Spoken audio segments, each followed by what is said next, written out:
మా journey start అయింది మధురైకి. అయితే డోన్ జంక్షన్ కాడ ట్రైన్ ఆగింది.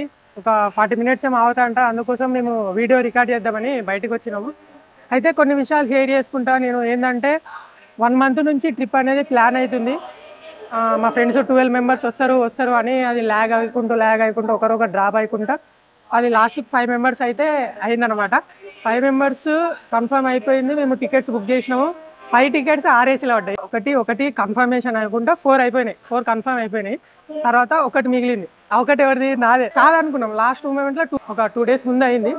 2 డేస్ ముందు అది ఏడైందంటే మా ఫ్రెండ్స్ అందరి ఒకటే దగ్గర 67, 68, 69, 70 ఇట్లా ఒకటే దగ్గర పడ్డాయి. నా ఒక 10 సీట్స్ అవతల పడ్డది.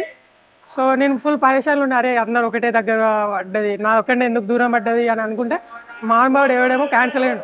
15 నెంబర్ కాడ క్యాన్సిల్ అయితే నన్ను తీసి అక్కడేసాడు. అయితే ఇదంతా పక్కకు పెడితే మేము అనుకున్న దానికి రీచ్ అవుతున్నాము. నాకు చాలా అయితే హ్యాపీగా ఉంది. ఎందుకంటే 2 మంత్స్ దాదాపు 1 మంత్ 2 మంత్స్ మా సెమిస్టర్ ఎగ్జామ్స్ అయిపోయిన వెంబడే దాని గురించి ప్లాన్ చేసి టికెట్ ప్రైస్, రూమ్ రెంట్స్ ఎంత, ట్రావెల్ ఛార్జెస్ ఎంత, ఫుడ్ ఛార్జెస్ ఎంత అన్నీ రోజు బుక్లో రాసుకోవాలి, పేజ్ చింపేయాలి. అట్లా చాలా డేస్ అయిపోయినాయి. ఫైనల్గా ఏంటంటే ఇప్పుడు డోన్ జంక్షన్ కాడ ట్రైన్ ఆగింది. ఒక 40 మినిట్స్ దాకా అవుతుంది అనమాట.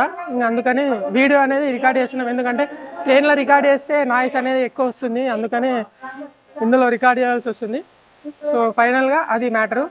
బీటెక్ లైఫ్ అనేది మళ్ళీ రాదు కాబట్టి చేసి మరి మేము ట్రిప్ అనేది ప్లాన్ చేసినాము. 5 మెంబర్స్ అయితే పోతున్నాం ఇప్పుడు మా ఫ్రెండ్స్ తోటి. ఫర్దర్గా అప్డేట్స్ అనేది ఇస్తూ ఉంటా. నేను ఎటు వెళ్తున్నా, నా పర్సనల్ ఎక్స్పీరియన్స్ ఏంది, బడ్జెట్లో ఎట్లా తినాలని, బడ్జెట్లో ఫుడ్ ఎట్లా తింటా, బడ్జెట్లో ట్రావెల్ ఎట్లా చేస్తా, అట్లా నేను నా సొంత విషయాలు, నా ఓన్ ఎక్స్పీరియన్స్ అనేది మీతో షేర్ చేసుకుంటా. ఫర్దర్గా అప్డేట్స్ ఇస్తుంటా, వీడియోస్ అనేది అప్లోడ్ చేస్తుంటా.